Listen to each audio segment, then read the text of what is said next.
So hello everyone, welcome back to my channel BSc rock paper. आज हम अपना new topic start करेंगे, वो है हमारा सेल थ्योरी। ठीक है, अगर मैं सेल थ्योरी की बात करूं तो ये जो चैप्टर है इसके अंदर ये मतलब हम सेल्स के बारे में पढ़ेंगे। ठीक है, तो जो सेल थ्योरी है वो दो साइंटिस्ट के द्वारा दी गई थी। एक तो हमारा शिल्डन थे और एक थे हमारे स्वान। ठीक है, अब स्वान से अगर आप याद रखोगे तो आप ये याद रख सकते हो, जो स्वान है वो क्या होता है, एनिमल होता है। और एनिमल की जो साइंटिस्ट होता है, जो एनिमल पर रिसर्च करता है, उसको अपन क्या बोलते हैं, जूलॉजिस्ट। मतलब कि जो स्वान थे उन्होंने क्या किया था, 1839 के अंदर अपनी सेल थ्योरी के बारे में एक्सपेरिमेंट किया था। और वो क्या थे, ब्रिटिश जूलॉजिस्ट थे। ठीक है, वही जो शिल्डन थे ये बॉटनिस्ट थे, मतलब जर्मनी के रहने वाले एक साइंटिस्ट थे। ठीक है, जिन्होंने प्लांट्स वगैरह के बारे में स्टडी किया था 1838 के अंदर। ओके, अगर मैं बात करूं तो स्वान की, इन्होंने क्या कहा था कि जो एनिमल सेल्स पे, जैसे ही इन्होंने सेल्स पे रिसर्च किया, एनिमल सेल्स पे, इन्होंने कहा कि जो एनिमल की सेल्स हैं वो जो आउटर मोस्ट जो बाउंड्री है वो क्या है, हमारी सेल मेम्ब्रेन है। जबकि जो प्लांट सेल है वो भी, उनकी जो सेल वॉल है वो प्रेजेंट होती है जो सेल मेम्ब्रेन है उसके बाहर। ठीक है, इन्होंने ये बताया। और अगर मैं बात करूँ शिल्डन की, तो इन्होंने कहा कि जितने भी प्लांट्स हैं, ठीक है, वो सारे कंपोज है, डिफरेंट सेल्स से बने हुए हैं, और जो कि अलग अलग क्या करते हैं, टिश्यू बनाने का काम करते हैं। ठीक है, इन्होंने ये बताया था। तो एक नंबर का छोटा क्वेश्चन बन सकता है कि सेल थ्योरी कौन कौन से साइंटिस्ट के द्वारा दी गई थी, तो वो थे शिल्डन एंड स्वान। ठीक है, स्वान जूलॉजिस्ट थे और जो शिल्डन थे वो क्या थे, बॉटनिस्ट थे। ओके, एक हाइपोथेसिस भी मानी गई है कि जितने भी प्लांट्स और एनिमल्स हैं वो सारे सेल्स के बने हुए हैं, या फिर जो सेल के प्रोडक्ट हैं उनसे बने हुए हैं। आगे है कि इन्होंने जो ये सेल थ्योरी थी दोनों ने साथ मिलकर दी थी।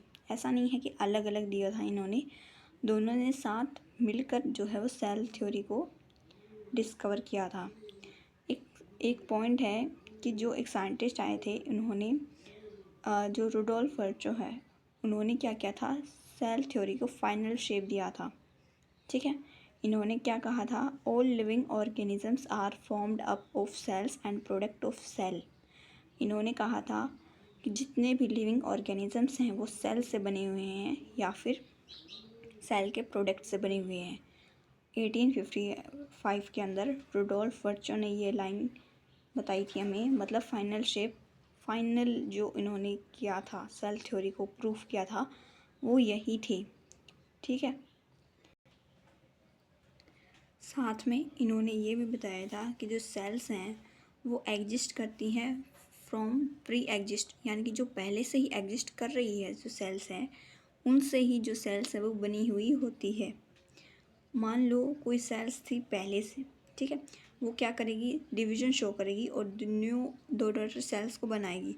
तो जो दो नई डॉटर सेल्स हैं ना, वो किसकी वजह से बनी है, जो मदर सेल थी उसी से बनी हुई है। तो यही लाइन है कि जो cells form from pre existing cell, जो भी सेल्स बनी हुई हैं वो पहले से एग्जिस्ट कर रही सेल से बनती हैं।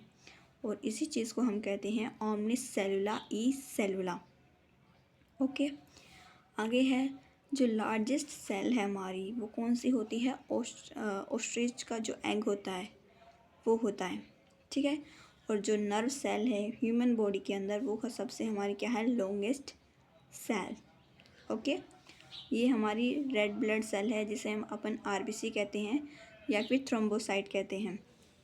बाई कॉन्केव शेप की होती है। ठीक है,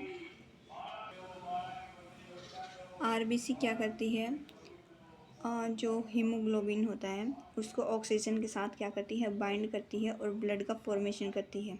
ठीक है, मतलब आरबीसी का फॉर्मेशन करती है।